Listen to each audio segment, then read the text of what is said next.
Welcome back to English Every Day. What if I told you that behind one of history's most infamous names lies a story of rejection, broken dreams, and a desperate search for identity? Today, we're not just studying English. We're diving into the mind of a man who went from failed artist to global dictator. Get ready to improve your English through a tale you've never heard told quite like this. Welcome to a place where history meets language, where English becomes exciting, and where you're about to embark on a journey that's as fascinating as it is dark. Whether you love him or loathe him, Adolf Hitler's life is one that left an undeniable mark on the world.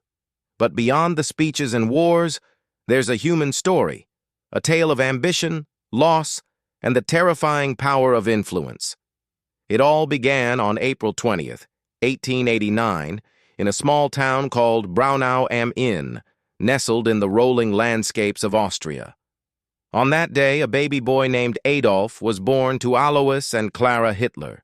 Nobody, not even his parents, could have imagined that this child would one day command armies, inspire both fear and fanaticism, and rewrite the course of modern history. As a young boy, Adolf wasn't particularly special. He enjoyed playing outdoors, sketching, and dreaming of a future far beyond the quiet Austrian countryside. But life wasn't smooth. His father, Alois, was a stern and demanding man. He expected Adolf to follow in his footsteps and become a government official, but Adolf had other plans. "I want to be an artist," he'd whisper to his mother, Clara, a gentle and supportive woman who nurtured his dreams. She adored her son, but she couldn't stand against Alois's will.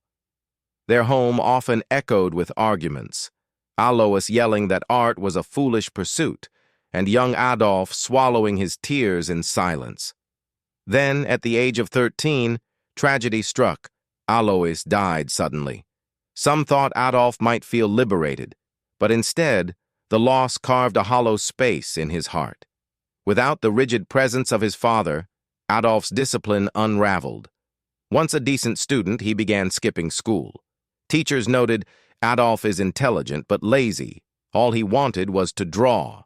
After school, full of hope, he packed his belongings and moved to Vienna, the dazzling capital of Austria. "Vienna is the city of art," he believed. "I will become a great painter here." He applied to the prestigious Academy of Fine Arts with high expectations. But when the results came back, his heart sank. He was rejected. "Your work isn't good enough," the Academy said. Crushed, but not defeated, he tried again the next year. Again, he was rejected. This time, it devastated him. Without education or stable work, life in Vienna turned grim. He lived in cold, cramped rooms, sometimes homeless, sleeping on benches or in shelters. To survive, he painted postcards and sold them to passing tourists. He would stare at the rich walking by and wonder, why is life so unfair? In the midst of his struggle, another tragedy struck. His beloved mother died. Now, completely alone, Adolf became bitter, withdrawn, and resentful. He began blaming others for his failures. "It's not my fault," he would mutter. But in 1914, a new door opened. World War I erupted across Europe. For Adolf, it was a lifeline. He enlisted in the German army, eager to find purpose and belonging. "Finally, I'm part of something bigger than myself," he thought. In the chaos of war, he found discipline, structure, and recognition. He bravely carried messages through deadly battlefields and earned 2 medals for courage. But in 1918, Germany lost the war. Adolf was furious. "Our leaders betrayed us," he cried. The defeat burned into him.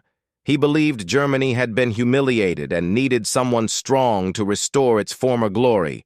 Returning to a broken Germany, he found a nation in disarray. Hunger, poverty, and political unrest plagued the people. Many were desperate and looking for answers. Adolf sensed opportunity. He joined a small political group known as the German Workers' Party. There, he discovered something unexpected. He had a voice. When he spoke, people listened.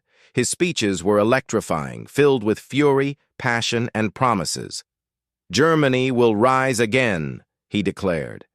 People, angry and hopeless, began to believe him. His following grew. Soon, he took control of the party, reshaping it into something new, the National Socialist German Workers' Party, better known as the Nazi Party. And this was just the beginning of a story that would change the course of the world. So stay with me. Because the next part of Adolf Hitler's journey is even more intense, more revealing. And yes, it will keep sharpening your English as we dive deeper into history. As we just saw, Adolf Hitler's voice began to resonate across a broken Germany. But what came next would push the world into darkness. Having rebranded the German Workers' Party into the Nazi Party, Adolf designed a new symbol that would soon become infamous, a bright red flag with a stark black swastika inside a white circle. "This will be the most powerful symbol in the world," he declared. And he wasn't wrong.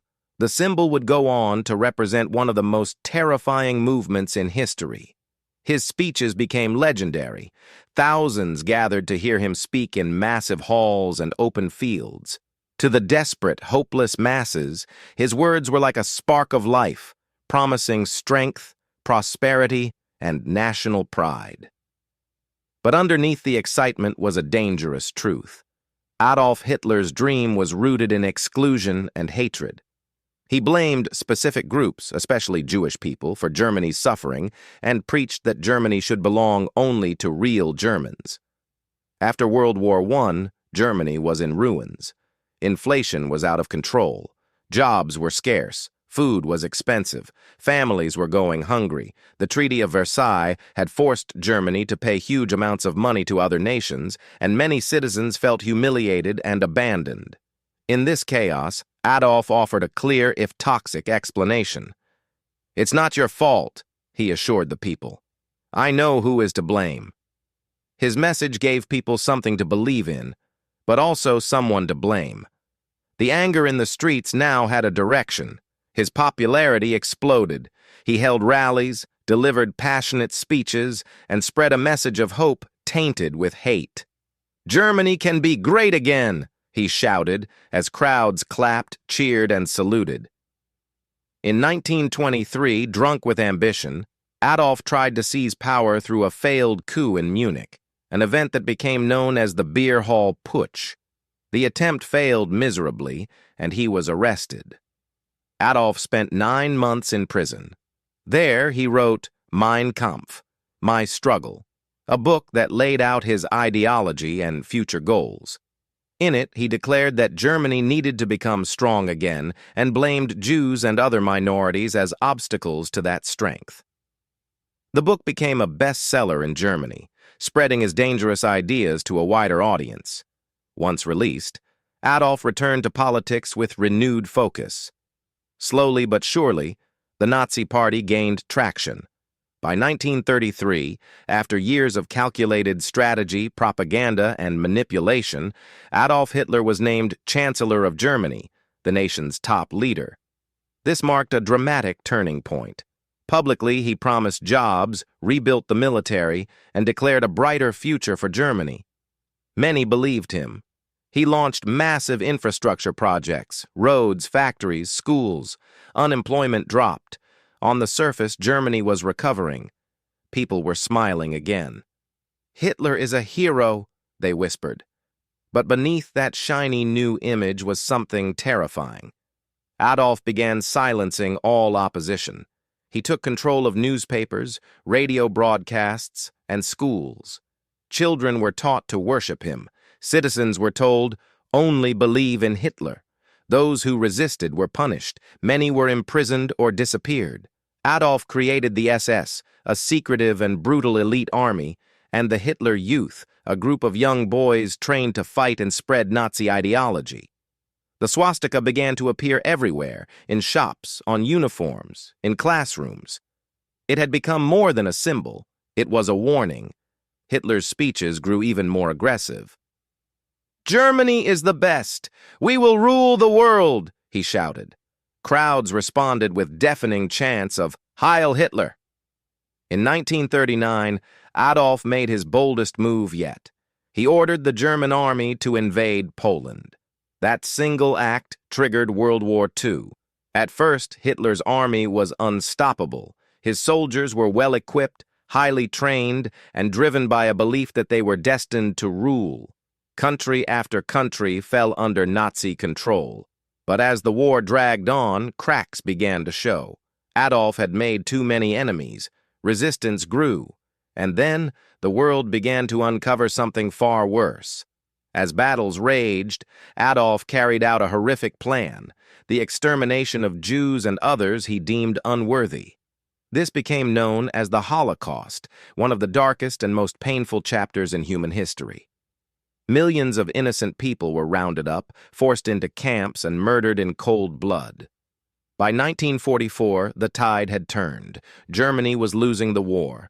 The United States, Britain, and the Soviet Union united against Hitler. German cities were bombed relentlessly. Families lost their homes. The same people who once hailed Adolf as a savior now began to whisper, "What have we done?" Inside Hitler's mind, paranoia took over. He trusted no one. He secluded himself in an underground bunker in Berlin, giving increasingly desperate orders to generals who knew the war was lost. By early 1945, it was all falling apart. From the east, the Soviet army pushed into Germany, while American and British troops advanced from the west. German forces were collapsing. Hitler's empire was crumbling. The man who once dreamed of ruling the world was now hiding underground, fearful, isolated, and powerless. Yet, even as bombs rained down on Berlin, he refused to surrender. "We will never give in," he insisted. But deep down, even he knew the end was near. The story of Adolf Hitler, a story of ambition turned obsession, of power built on fear and lies, is a warning to the world. And as we continue, we'll explore how this chapter closed and what the world learned from its darkest days.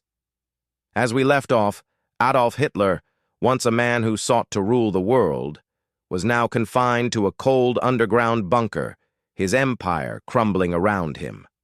The bunker, dark and dimly lit, was safe from the bombs raining down on Berlin, but it offered no escape from the truth.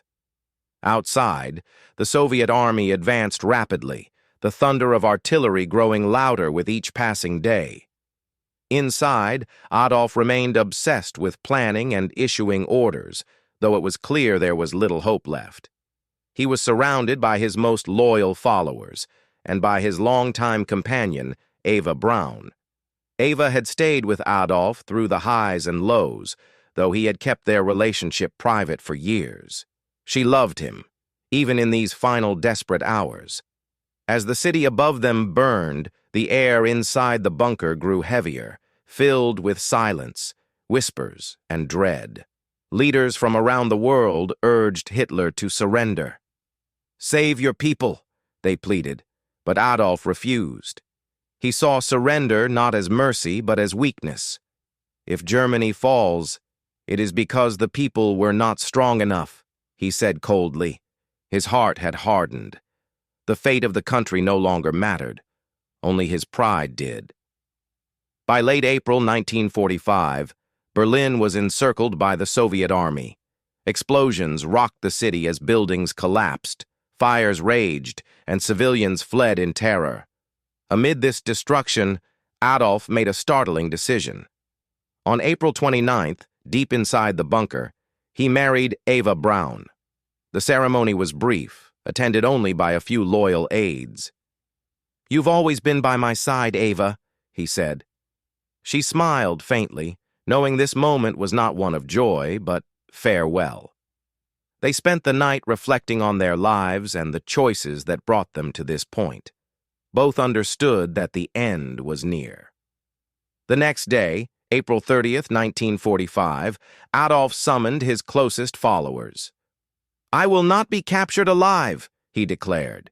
He believed it was better to die than to let his enemies triumph over him. Soon after, Adolf and Eva retreated to a small room. There, they took their own lives.